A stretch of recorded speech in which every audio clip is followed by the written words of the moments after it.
What's up, besties? Welcome back to another episode of Dare to Overshare. Very, very excited about my guest today. A little change from the norm here. I have Gifted Gabriel Green, who happens to be a fighter. He's been in UFC, and I've been watching. So I'm very, very excited about having you here today. Thank you so much for joining me. No, I mean, thank you for reaching out and having me, come here. I appreciate that. Yeah. So we were just talking earlier about why I reached out, and I normally have, a lot of artists and content creators and reality stars and things like that, which is so awesome. And I was like, I want to get somebody very different. And one day I was watching a UFC fight with my boyfriend, and it just hit me. I was like, I want to try to get a fighter on here. I don't know who yet. I just want to try to get a fighter on here. Yeah. And I looked up which fighters lived in the Los Angeles area. I stalked a few of you guys on Instagram, and then I saw that you had actually done some podcasts before, and you seemed like such a wholesome person. I was like, that's the one. That's who I want. And here we are. No, Here we are. I didn't know you went through that giant process to come find, and then landed on me. I did. Yeah. It was a selection process. You're like, no, eat that. Yeah, exactly. Yeah. So let's do a vibe check. How are you feeling today? Emotionally, physically, mentally, spiritually, all the things. Like, how are you truly feeling? I'm a little hungry, but so I guess physically that's where I'd be at. But everywhere else, I'm pretty good. I'm a little tired. Had to go out to my friend lives in Riverside, and he just bought a house. So shout out to Eddie and Monica for doing big things in their life. So and they're like, come out and visit us, and it's a little bit of trip, especially in traffic. But we drove out there and then hung out. I haven't seen him in a minute, and then drove back late last night. So. A little tired, but we're gonna wake you up here with some hard-hitting questions. that'll definitely wake me up. What about physically? How are you feeling? When was the last time you trained or fought or did anything? Training happens. That's an everyday thing. Every day. Yeah. If anything, I train way too much. My coaches tell me to the opposite of what most coaches probably tell them to do. And you need to work out harder. They tell me basically demand me to go on vacations and take breaks. They're like, Gabe, you're training too much. Go home. What do you say? Do you agree, or are you like, no, be quiet? I mean, if it's the point, my coach has been told me to kick me out of the gym, literally kick me out of the gym, told me to go home. And then while I'm at the house, we'll call whoever's there with me and tell them, don't let Gabe work out. Cause I try to work out. So I don't know. It's just embedded in me. So you do need to rest just a little bit. So here's a time where you can actually just sit down and these relax. are pretty comfortable pink chairs. Oh, man. Wow. Thank you. These are, about $200 on Amazon. Worth it. Yeah. Okay. So let's get into your first overshare. So your first overshare that you have for me today is that you got homeschooled because of an illness as a kid. So let's get into it. Just start from the beginning. What was the illness? And so that's it's really weird and random. One day I just started being sick. It started off with stomach pains and stomach issues. It was almost like I had the stomach flu, and then I would get it, and then I'd be good for a couple of days, and then I'd have a relapse and I'd get sick again. And then I was missing school a lot from it because I couldn't, literally just throwing up and diarrhea. It was bad. And we had no idea what was going on. And then it got to the point where I wasn't just throwing up food in my system. I was throwing up blood, and then I was pooping out blood. There's blood in the toilet. And I remember the first time that happened, I was just it was the bloody stool first. I was this little kid, in 6th grade, and I called my mom. I'm like, something happened that's not supposed to happen, I'm pretty sure. And she freaks out because I was just just come over here, and the toilet's full of blood, and wow. She's just what? I'm I don't know what happened, Mm-hmm. And we go to the hospital, and they do all these tests on me, and they check to see if there's actually blood coming from places, and they're like, well, there's definitely blood.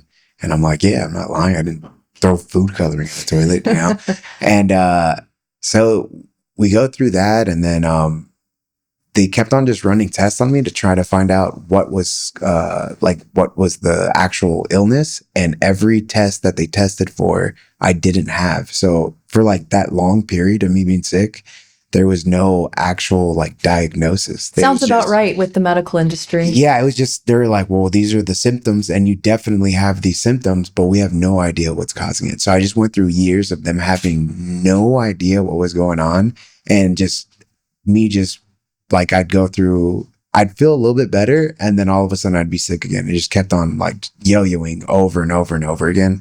And it just was impossible for me to go to school like at all. So I was literally just at home from 6 all the way up through, like I would think I went back at the very end of my 10th grade years when I finally went back to school. So by that time, did the doctors ever figure it out? Or No, to this day? To this day. Wow. Complete mystery. That's insane. And then it literally, it got better. And so I was almost going to go back to school in the first semester of my 10th grade year. But like, cause I just was feeling better. And then, my doctor was like, you know, like maybe we just hold off a little bit and just see, because there were periods of time where I'd be feeling better and then I'd get sick again.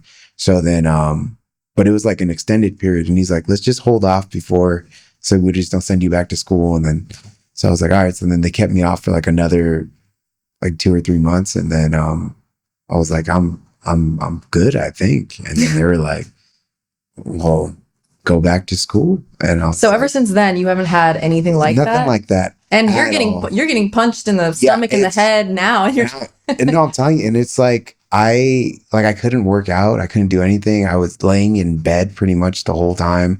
They were giving me a bunch of medications that weren't doing anything. And yeah, wasn't fun per se. But in retrospect, really cool, because I went back to school at the very end of my 10th grade year. And ended up, so like really only when I was at my senior, my high school years were my junior year and my senior year. Mm-hmm. And so I missed all the years of being like, having to run into, like, try to be with the crowd and stuff like that. I really developed into my own person because I was at home by myself and not being like, you know, pulled one way or another by, you know, what's the word, peer pressure and stuff like that, you know?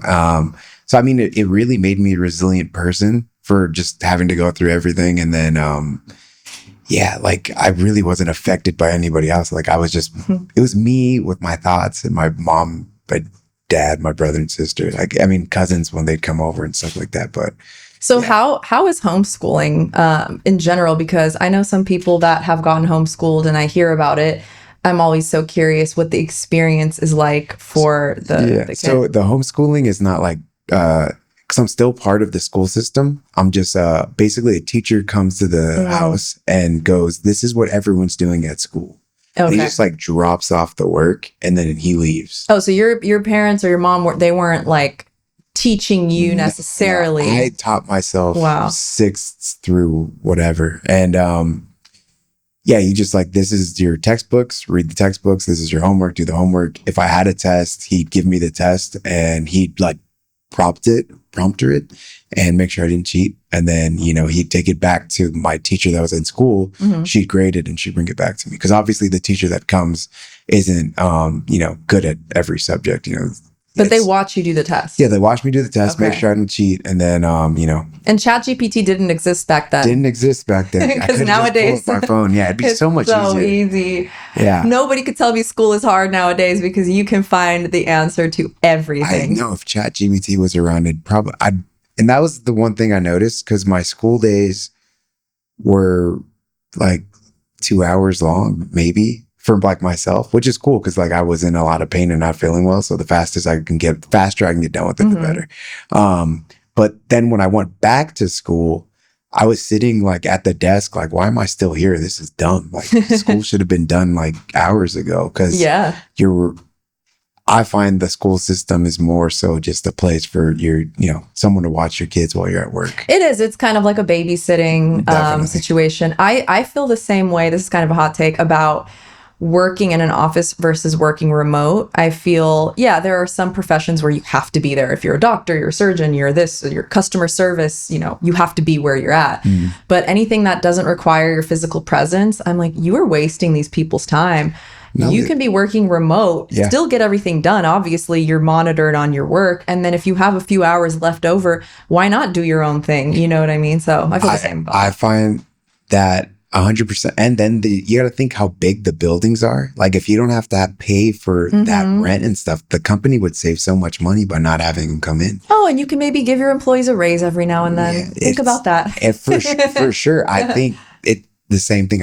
Especially it's weird that because during COVID, everyone was working remotely. And it's weird that a lot of companies just told everyone to come back in when they unless they were realizing something when they're looking at, their reviews and saw that like production went way down or something like that, then obviously it's like, all right, these guys kind of need someone to look over their shoulder. Yeah. But I mean, if you are someone who can get the work done without someone breathing down your neck, you should have the flexibility to just do it wherever you want. Look, I work remote and I'm very happy. I'm a very happy employee. So I 100% agree with, like, I don't know why that's not more of a thing. 100%. Okay, let's move into your next overshare. You said, I've never believed in speaking in tongues until it happened to me. So this is a juicy one. Yeah. So, I grew up going to church. My grandma was super Christian. But then as I got older, I and like my family wasn't like forcing me to go to church or anything like that. I started having, a lot of doubts about stuff and just questioning things. And, I'm a pretty logical person and I try to find out truths and things. And so I just had like a lot of questions in my head about what was real and what wasn't real. And, like a lot of people call the Bible a fairy tale, and so I was having questions about everything. Like, why do I have to believe in this stuff? Like, I always felt like there was something, but I didn't know what it was. Like, why is it? Because there's so many different religions. Like, but why is this one the one that we like truly believe in? And then, like, I'd see people we were always part of a Pentecostal church, and then so they speak in tongues and stuff like that. And whenever someone would speak in tongues, I like wouldn't say anything, but in my head, even as a kid, I'd be like, there's no way that this is real. This is all got to be fake. That's like, you're just saying a bunch of mumbo jumbo. And then one day, it was actually the chiropractor that I was going to see before one of my fights. He asked me to come to his house, and he's like, come and get an adjustment, let me talk to you too. And I'm like, well, I'll go get an adjustment, So I get there, and then he asked me if he'd mind if I prayed for, mind if he prayed for me, right? And I was like, yeah, I mean, go for it. I'm not going to say you can't pray for me. That's cool. And then he just said some things to me that were interesting, and he said that God talked to him and that I was a light in people's life. And I thought that was very interesting because at the time I heard that same quote from like a couple different circles of people that like aren't connected at all. And they just all kept on saying I was a light in people's life. And so like when he said it in particular, it really just like, caught my ear. And I was just like, what makes you say that? And he's like, oh, that's what God's telling me. I was like, well, that's interesting. Because literally I've had through that week, just that same thing being said over and over again.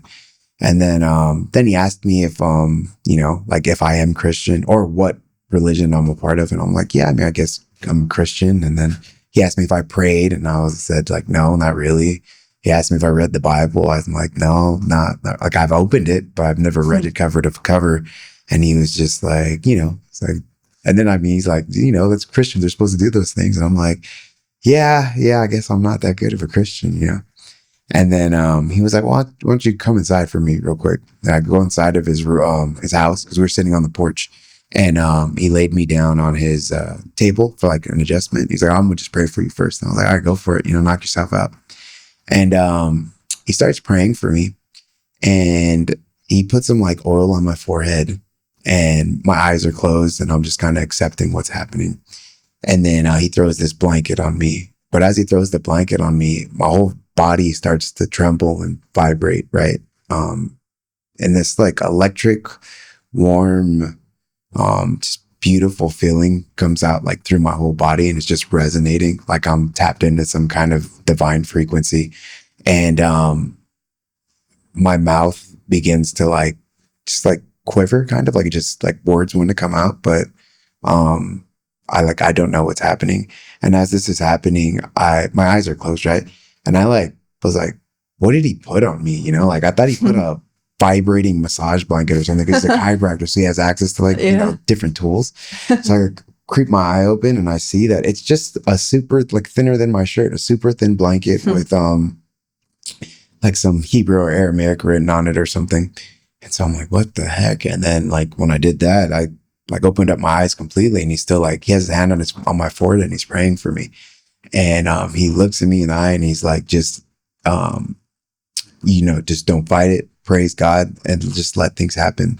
And crazy enough, so I'm just like saying, you know, like, amen, hallelujah, thank you, God. And I just start spewing out words, and like literally have no idea what I was saying, no idea at all. But everything that I said, I felt needed to be said. And it was like the feeling in my body as it was happening. It was warm. It was like nurturing. It would like felt I was being hugged, like in just pure light and love. But at the same time, it was way more than that. It was also like there was this, like I felt safe, but it also felt like the most powerful, like electric thing that's ever, like I've ever felt before in my whole life. So yeah, and I'm just like speaking in tongues and I can't stop. Like my mouth is just running. And in my head, I'm thinking I'm kind of crazy, because I'm like, there's no way that this is happening right now.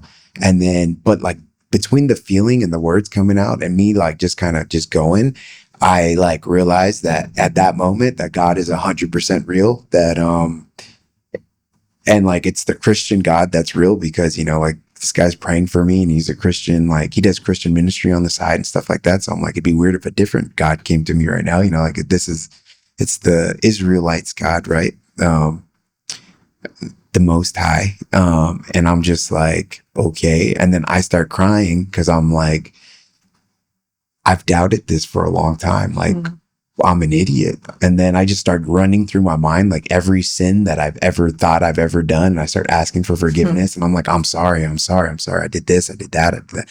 Going back to like third grade when I ate someone's cookie, you know, like I'm sorry. I'm sorry. Just going through it all. And it was the craziest thing. And then when I like finally get done and I'm like, I just kind of release, and I just felt like at total peace, but like I felt just so much energy had went through my body. So like I was energized, but at the same time I was kind of like it was a whole lot that happened. And since then I've just been like, yeah, Jesus is real. Like it just cemented the idea in my head that there's no way that everything that happened in the Bible, like that stuff, like it's 100%. I know people have their doubts. People think this or that, different religions, but like for me at least, like that's so that was your spiritual awakening in that moment. 100,000 million. Okay, so then walk me through right after that moment was over, like the speaking in tongues, the vibrating, right after that. What were those moments like with your chiropractor standing there? It's funny that he's just your chiropractor, but all of a sudden he's facilitating this spiritual moment. So what was going through your mind then, and how has that really shifted everything? So, you know, it's funny. He didn't even give me an adjustment. He gave me the spiritual adjustment. That's all you needed. He didn't give me the bone adjustment. Right? He knew when you walked in there that he wasn't going to touch you that day. He probably 100%. He probably did. So then he just like let me, after I stopped speaking in tongues, he like gave me a minute and he was just like, I'm gonna come back. And I just sat there and I was just kind of sitting in it and just like resonating like, whoa. Like, were you scared? What just happened? Not scared. It was just like I was ashamed that I had any of the thoughts. And like, that's what was really sitting with me. And then, so my grandma, like I said, super Christian, and she always wanted me to go into ministry, and she would always tell me to go to ministry. And I'm just like, Grandma, like no, that's never going to happen, you know? And, then there's some weird things that happened in retrospect. Like, so she passed away a couple of years ago. And then, At her funeral though, my family wanted me to go up there and say something. So then I did, and I picked out some random Bible verses and spoke on them. And this was before I had the spiritual awakening, right? And it was really weird though, because I don't even remember what verses I picked, because it's literally, I was just like, I'll just pick this one, and I just spoke on it, right? And but like, you know, God's speaking through me for sure, because I have very small time any kind of knowledge about what I'm saying spiritually or Christianity wise. And then but everything that I picked to speak on was exactly what her pastor had like written down. So like I said everything before he did. So when he walked up after me, he was like, I mean, maybe your grandma's right. Maybe you should be a priest or something, because you spoke on everything that I have written down. Not even. You took his job. Yeah, he was just like, oh, I guess I'll just, and he just winged it and just wrote about something else. And it's like there was little things like that happened before, and I was just like thinking like, dang, grandma, like maybe you knew, because she'd be like, stop fighting, just be a pastor, be a pastor. Oh yeah, that leads me into the whole fighting, right? So how does that? I'm trying to figure out how to phrase this. Like, how does fighting play into you being a Christian man? Do you feel like, do people ever doubt like, oh, you shouldn't be doing that because it's violence? Or how do you react to that? So there are people out there that would say that you can't be a fighter and be a Christian. Like, you're not supposed to hurt people. And I think those are people that don't understand that at the end of the day, I'm not going to try to kill someone. I'm not going to try to choke someone to death, break their arm, and cause bodily harm to somebody. It's an art. It's a brutal art that where sometimes people get hurt, but it's an art. And God gave me these skills. He gave me the ability to practice my skills for me to have all the time to do it. And it made me pretty good at them. And so with that, when I go out there and fight, I'm not thinking it's like me and you got to fight, right? Not here, because that'd be totally different. Like if we signed the contract and it's like we're supposed to fight, right? I'm obviously gonna win.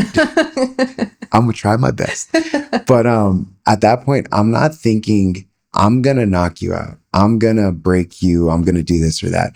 I'm thinking about how do I perfect my art and make all my skills happen. Like, I'm not like, yeah, you might get knocked out when I land my cross, but I'm thinking, how do I land my perfect cross? I'm thinking about me perfecting my art and my craft. And I mean, you getting hurt might be a byproduct of it, but I'm not thinking I want to hurt you. Right. I'm just thinking about being perfect in what I'm trying to do. So there's like no malice in my heart when I'm going to fight the other person. That's a great explanation. And I'm sure that there are a lot of other fighters who think like you. And then there are also fighters who kind of go into it wanting to hurt. It's kind of like the good cop, bad cop. There's people that go into the force to actually help. And then there's people that go into the force because they got bullied and now they want to hurt people. Right. Exactly. So, you know, it really depends on the person. So I love your explanation. You are going in there to perfect the art form that you have. You're not going in there because you're some angry dude trying to pick everybody off one by one. No, yeah, I try to be everyone's friend, and some guys don't like that. The one, because I'm like, you know, I remember I was gonna fight one guy, and he was so like trying to be so tough, and it was before I was in the UFC too, and I was just like trying to make him laugh, and I couldn't get him to laugh at all. And I'm just like, come on, man.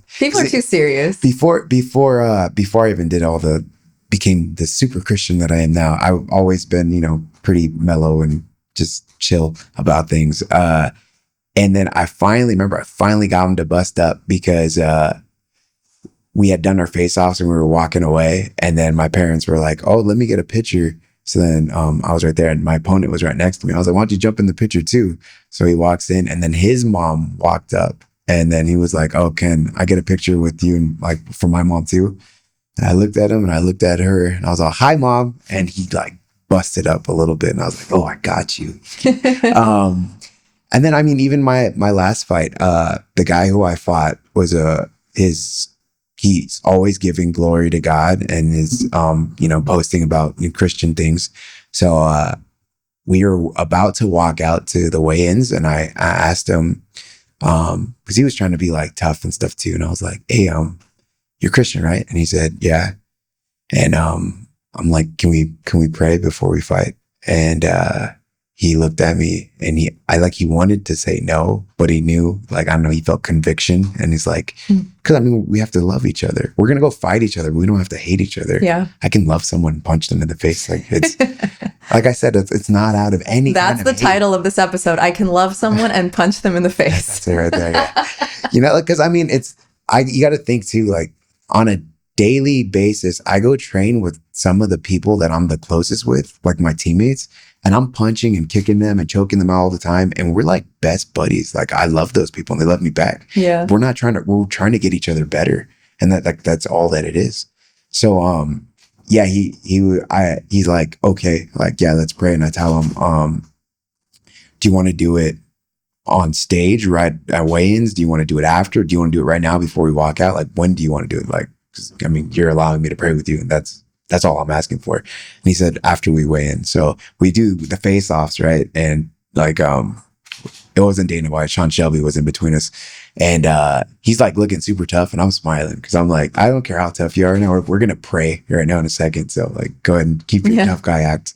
So then we walked to the side, and then sure enough, I was like, are you ready? And he's like, yeah. And put our heads together and start praying. And, you know, I asked that, you know, I don't know who's going to win tomorrow, but I just pray that whatever happens is for the glory of God and his kingdom. And, you know, whether it be my win or his win, just may it be God's will that happens.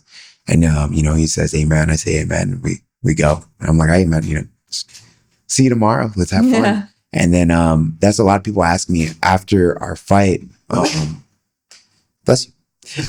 After our fight, there's a moment, so I choked him out, and then we're sitting there and he looks all defeated, and I put my head next to him and I told him, like, remember, some guys were asking me, like, you weren't like talking crap, right? That's not what you do. I'm like, no, man, I was comforting him. I told him that we prayed about this yesterday, and, you know, for some reason God wanted me to win today, and that's why I won. But it's just one stop, because the Bible is just all about, a lot of people think, or they'll like blame God for stuff. They're like, why does he allow all these ups and downs and this and that? When you choose God to be the center of your life, it doesn't mean that it's going to be all sunshine and rainbows. Life, regardless, is going to have a bunch of ups and downs. There's going to be peaks and valleys, trials and tribulations. And they're for good. You know, they're going to make you for the person that God needs to or wants you to be. And you're going to be that person when it's time to be that person. However, you have peace when you have Jesus in your life. And that's like the key.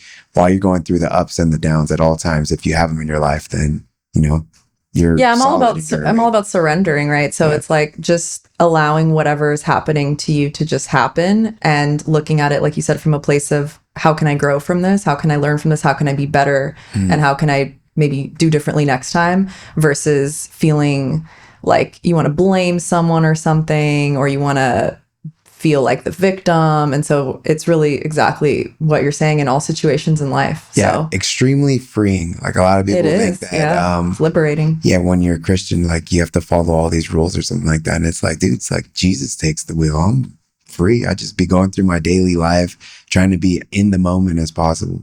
I actually walked out to a song that's called Keep Me in the Moment. And it's so cool because, so I walk out to gospel. It's a gospel song, and I'm going into a fight to go fight someone, right? And in the UFC, and gospel's blasting on the speakers. So it's just, it's just that in itself is really funny. And then I go in, I make my circle, give everyone a high five. And afterwards, everyone was just like, dude, that was such a good song. I was like, yeah, no, it's amazing.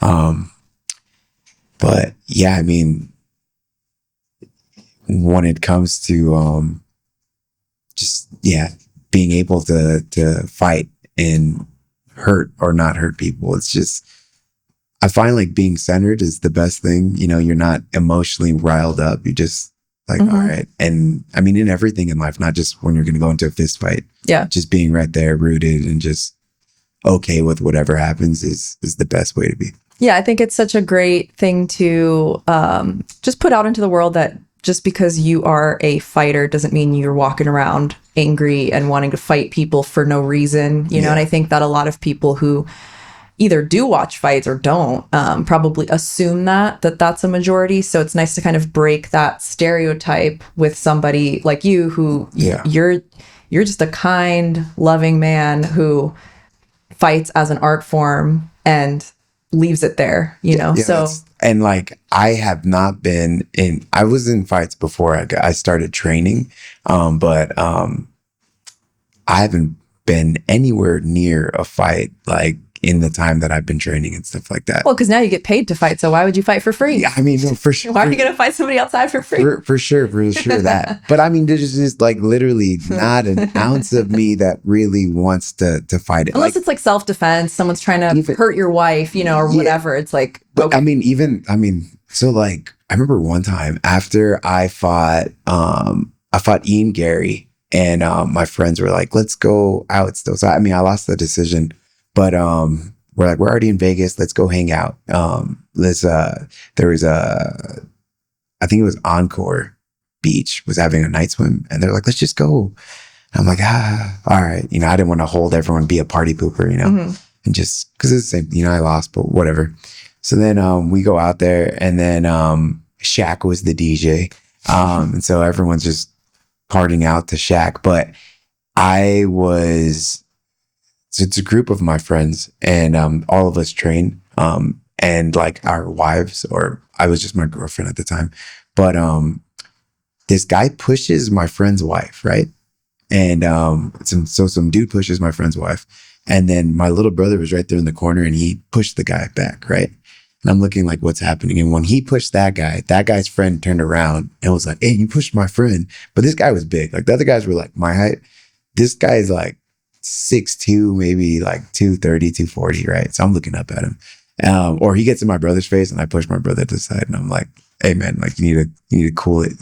I'm like a de-escalator, right? If any time a fight has almost happened, I'm like, I stay calm and cool and collected. I'm like, don't do this. This is dumb, right?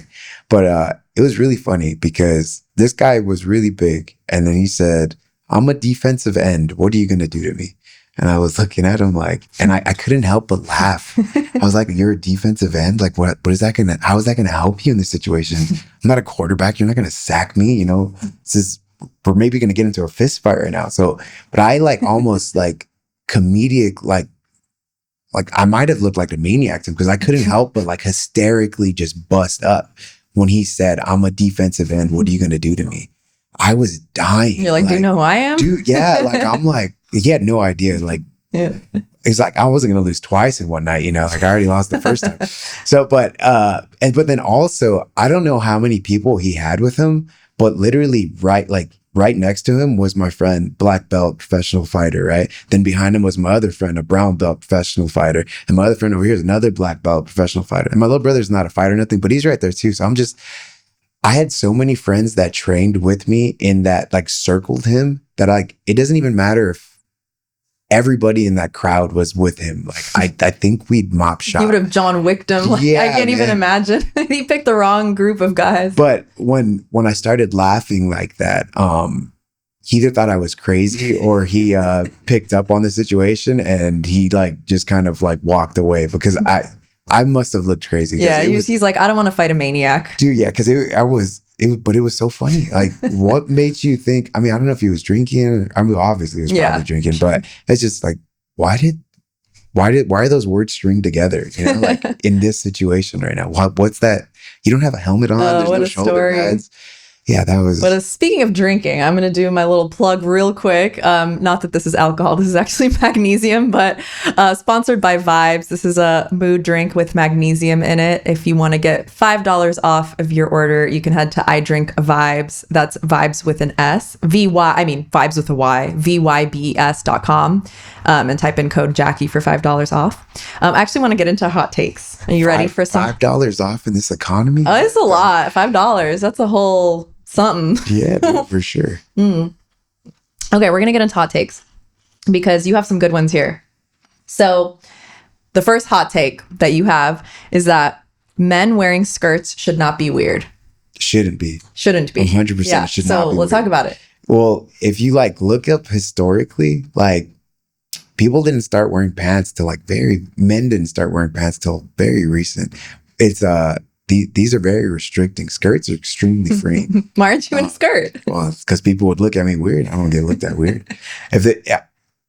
And like, I'm not like, if you look at like gladiators and stuff like that, they wore skirts. Yeah. Men, warriors throughout history, the men would wear skirts and the women would wear like dresses. And then, because you don't want to fight in dresses, but and that's true too in Irish culture too. I forgot what they're called, but kilts. Yeah. Kilts.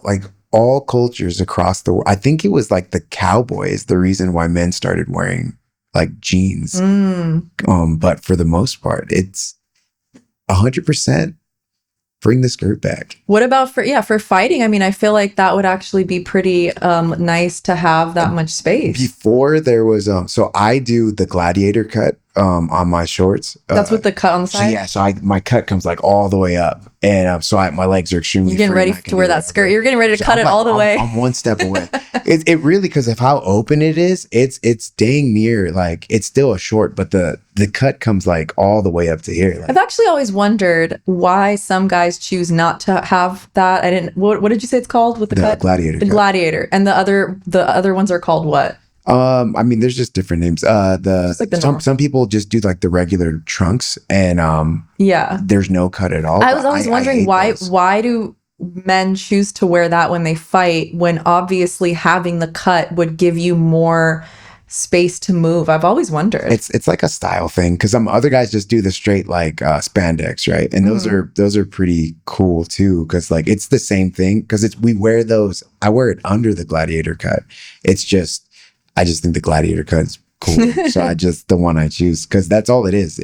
I'm basically on top of the spandex. I just put my shorts. But yeah, if I wasn't going to wear the gladiator cut, I'd probably just go straight spandex. I would never go just straight board shorts, because I don't like how they feel. They feel extremely restricting. I feel that too. Well, speaking of gladiator, your other hot take is that instead of going to war, each country should have designated champions to fight. I forgot I said that. I thought that was great. That's like gladiators. Me and my friends were talking about how just in war, so many innocent people die. Like, how cool would it be if, and granted, I'm a little biased because I am a fighter myself. So like, if I got picked for the position, I'd be like elevated like a super rock star in the country. But like, imagine, so the Olympics, kind of, as far as like, like the best, there's like schools in the Olympics where like people are trying to be built up to be made this super athlete to represent their country.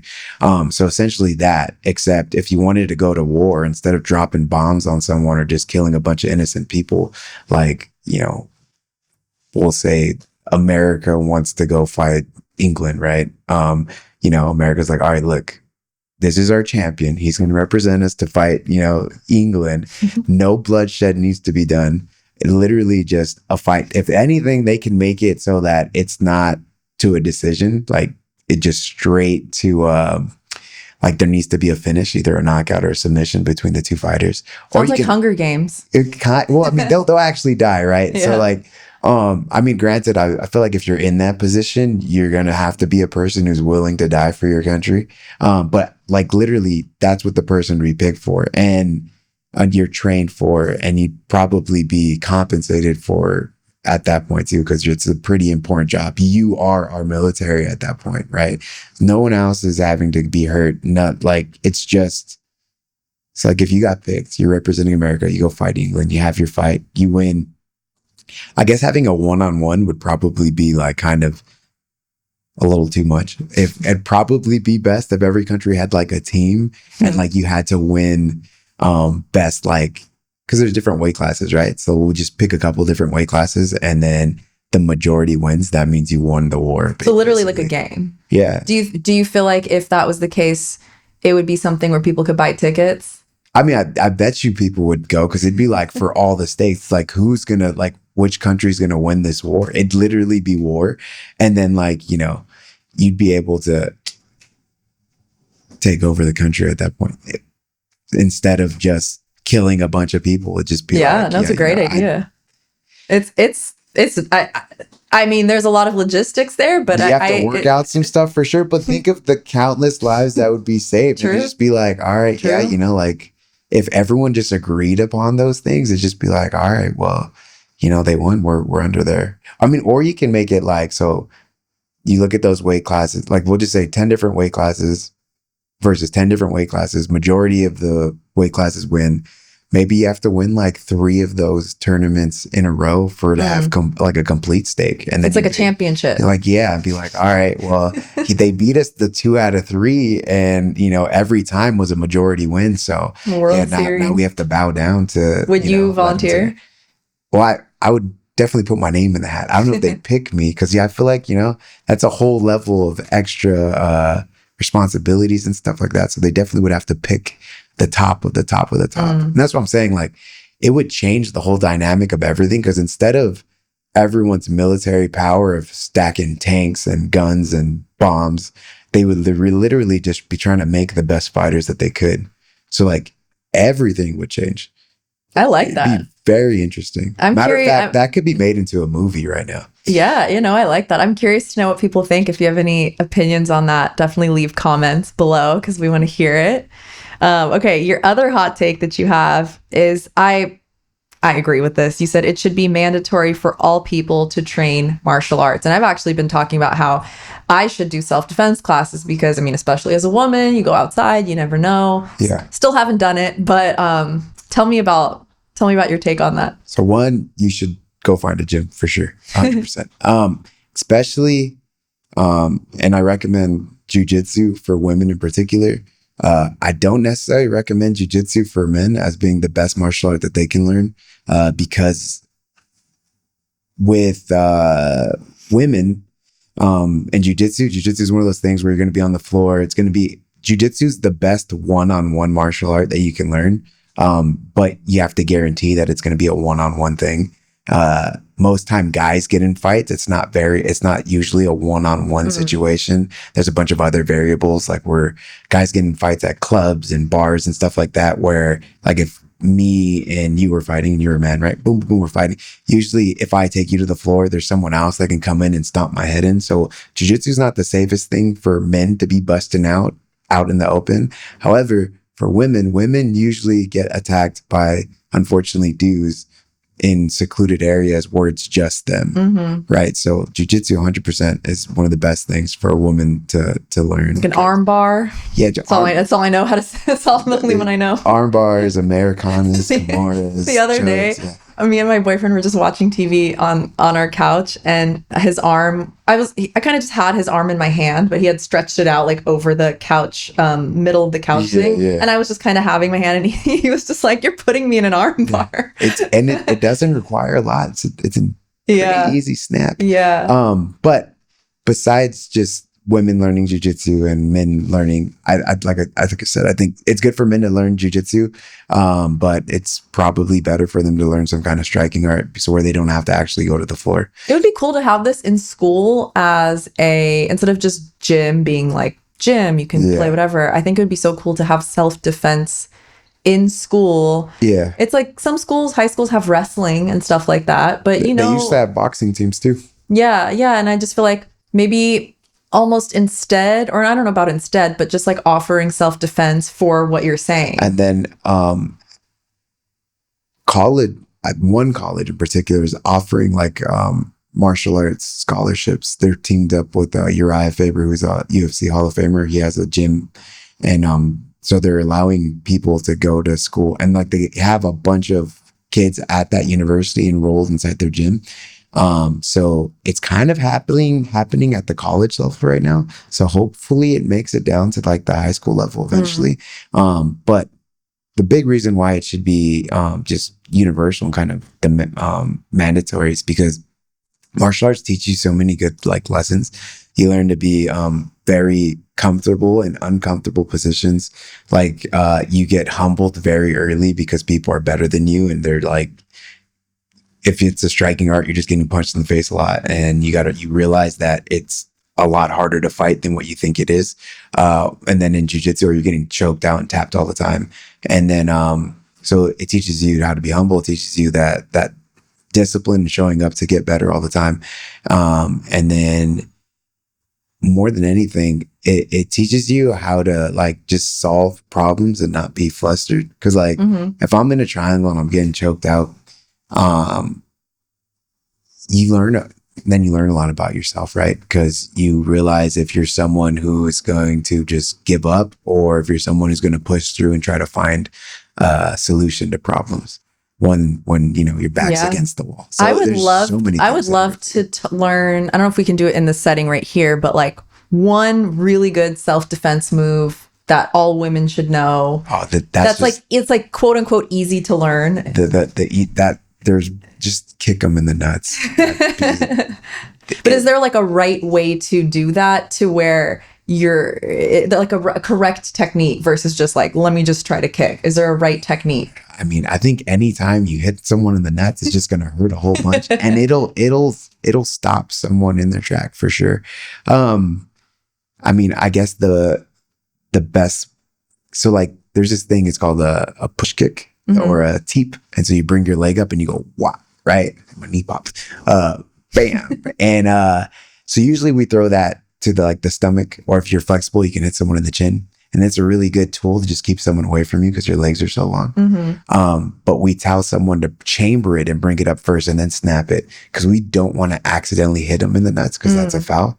But if your goal is to hit them in the nuts, you just go boom, right. Just bring it straight up. And that, if you're ever in a situation, if any woman is ever in a situation where they need to defend themselves, or they feel like a guy's trying to enforce the will on them, I would just go with hit him in the nuts. That's gonna be that would be the first thing on my mind. Just it's the first thing on my mind sometimes. If I'm ever gonna get in a altercation, or like someone's really coming after me and it's more than one person, I don't care how trained I am and how untrained the other person is. If there's more than one, I'm kicking someone in the nuts. 100%. Like if I can't avoid it, my back's to the wall and I'm cornered and there's more than one, kicking one in the nuts, kicking two until I get to one-on-one. And then after that, I'll be like, all right, let's dance. But until I get there, what about in a situation where it's a woman and a woman? So let's say a woman comes and tries to just get violent with another woman. What would be the best self-defense in that case? So this is where the jiu-jitsu probably comes in, right? So you got to find a way to get her to the floor.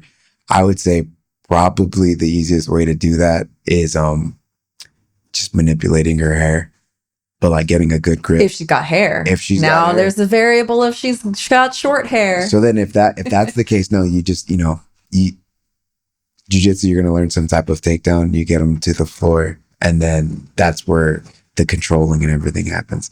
The hair is if she has hair, the easiest way to so like there's snap downs and stuff. So you grab the back of the head and you pull their arm and you get them to drop to the floor. Disclaimer, this is self-defense only. We are not talking about get in a fight for fun. Ladies. I know I'm not trying to get in a fight for fun. I'm trying to protect this face. It's like I used to have, I'm bald right now, but my hair through my 10 plus years of training martial arts, I've like grown my hair out to like my butt and chopped it off multiple times. Oh, you had to, right? Yeah. When you're fighting. And then when your hair gets pulled, you go, man. It's very controlling. So like if you're trying to get someone to the floor so you can really work some kind of a control system, if you pull the hair, they're gonna, and like don't like just from right, like get a good grip. That's why whenever you see those videos of girls fighting or whatever, the first thing they do, they put their hair up, they take their earrings off, they're getting ready. Well, that too, because even at if anyone comes to train at the gym and they have earrings on, we're like, dude, take those out because it'll rip. Oh yeah. And that you don't want, especially when they have the hoops, or like the gauges. Oh my gosh. Yeah, that's real bad. Yeah. Ouch. I can't imagine getting pulled down by my ear. That's crazy. You gotta like tape them to make sure that finger gets caught in there. So many things to learn. Well, thank you for the self-defense tips. I hope that I and you listening never, ever, ever need to use them, but we don't live in the most safe world in the world. So you never know. It's better to know how to use it and not need it than need it and not know how to use it. And just go find a gym, guys. I'm telling you, I mean, I do Pilates. I don't do martial arts. That's not going to help me fight anybody, but got the strong core. Strong core, right? for sure. That way, if someone tries to take me down, I'm going to use my core to stand up. Posture. That's my workout. Okay, I want to do a final little segment, which is note to younger self. So when you think about young Gabe, just picture a young version of you, whether that's you, whatever age that may be. And I want you to talk to him right now. What would you tell him? Oof. What would I? This is such a good question. I would just tell him to just keep on believing in himself, and like just keep the same attitude of like not giving up, because it's that. I don't know why it was instilled. I don't know how it got instilled in me as a kid. I can't think of anything that my family did in particular, or if it was just always there. But just because I'm very happy with the person that I am right now, I wouldn't change anything so that I was any other person, right? Because all you are is a culmination of like decisions and everything like that make you who you are today. Yeah. So I would just believe in yourself and just keep on doing what you're doing, because like I wouldn't want to be any other person. So that's all I would tell them. I love that. That's beautiful. I love the note to younger self too, because whatever you tell yourself right now is so valuable to everybody else, because we all kind of, everything that we tell our younger selves is what we're really still telling ourselves today. Yeah. It's like a nice message. Yeah. Like to circle back to the me being sick thing. I used to kind of be upset with it while I was going through it, because I felt like I was missing out on so many things. The amount of times that, like I was a fifth grader, and then I was basically like a junior in high school. Mm-hmm. And all of my friends weren't my friends anymore. Like when I went back to school, I couldn't even relate to them. I was almost like really out of place, because I didn't even know how school worked. Like high school and elementary school, completely different places. Yeah. And I mean, I grew in a very sheltered environment, being at home, like just hanging out with my family. If anything, I didn't. So there's a time when I was just like, dang, I wish I got to go to school and become like, just hang out with my friends and do this and that. I missed out on so many experiences. Mm-hmm. I didn't go to dances. I didn't go to do any of that stuff.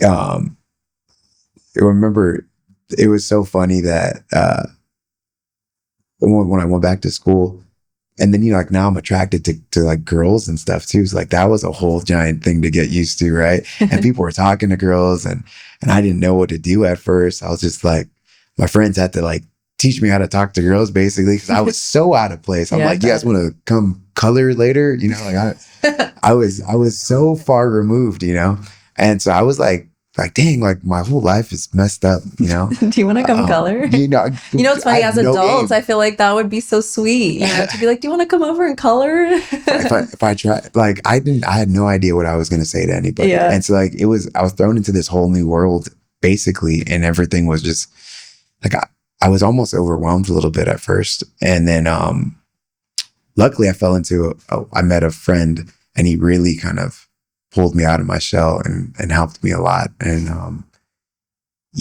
I don't think that guy, I'm not sure if that guy would be my friend if I didn't, like if I was at school the whole time, mm-hmm. Because we wouldn't be as close as we are right now, Yeah. And like I said, I don't think I'd be the person I am today if I had to deal with all the kind of bull that kids deal with when they're going through those very, very important years where they're just becoming who they are, Well, like you said, all those experiences shaped you into who you are today. You're a wonderful person. Thank you. And I super appreciate you being so open about literally all aspects of your life here, which is what this is all about, Dare to Overshare. So let everyone know where they can find you. If you have any whether it's fights coming up or anything that you want to share with the world. Yeah, I mean, I make it super simple. It's just at Gifted Gabe Green on like every platform. I got YouTube, Instagram, TikTok, Facebook, just Gifted Gabe Green I got a giftedgabegreen.com that just directs you to those places too. But yeah, I mean, no fights in the work right now. I'm just kind of waiting to let them let me know what's going on exactly. By the time this comes out, you may change. So Yeah. follow Gabe, and now that I feel like even for people that weren't really into watching fights before, maybe now that they're hearing your side of like why you do what you do, it could be now of more interest to somebody who wasn't really watching before. Oh, that'd be cool. I think so. I mean, that's why I wanted to have you on too, because I just feel like it's something that when you get to know somebody for who they are as a person, which is what I love doing here, when you get to actually know somebody, you're like, oh, that's what their life is about. Okay, now I feel connected. Now I actually want to see what they do. There's this weird thing with fighting too, where we only get time on the mic when we win.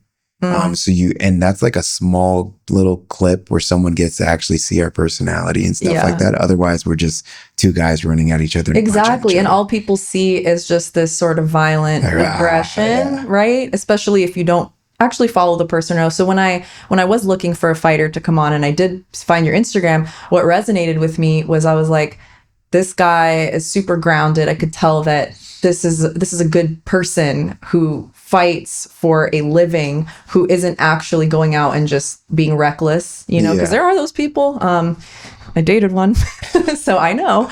Long time ago, some of my old friends might know who I'm talking about. But that's what resonated. I was like, let's get on a fighter here who can actually explain the art of the fighting, but also like, let's get to know him as a person. So super appreciate you sitting down with me today. I know you have a busy day. I know you got to get some rest too. We got to make sure that you rest up. So thank you for being here, and we'll see you next time. Yeah, thank you. And if you ever want me back on, I'll think of some new things I need to over-explain. I love it. Maybe we could do a whole segment of self-defense. You could show me moves. If you wanted to do that, I'd be so down. Okay, I love that. That sounds like a plan. Thank you so much, and we'll see you guys next time on Dare to Overshare.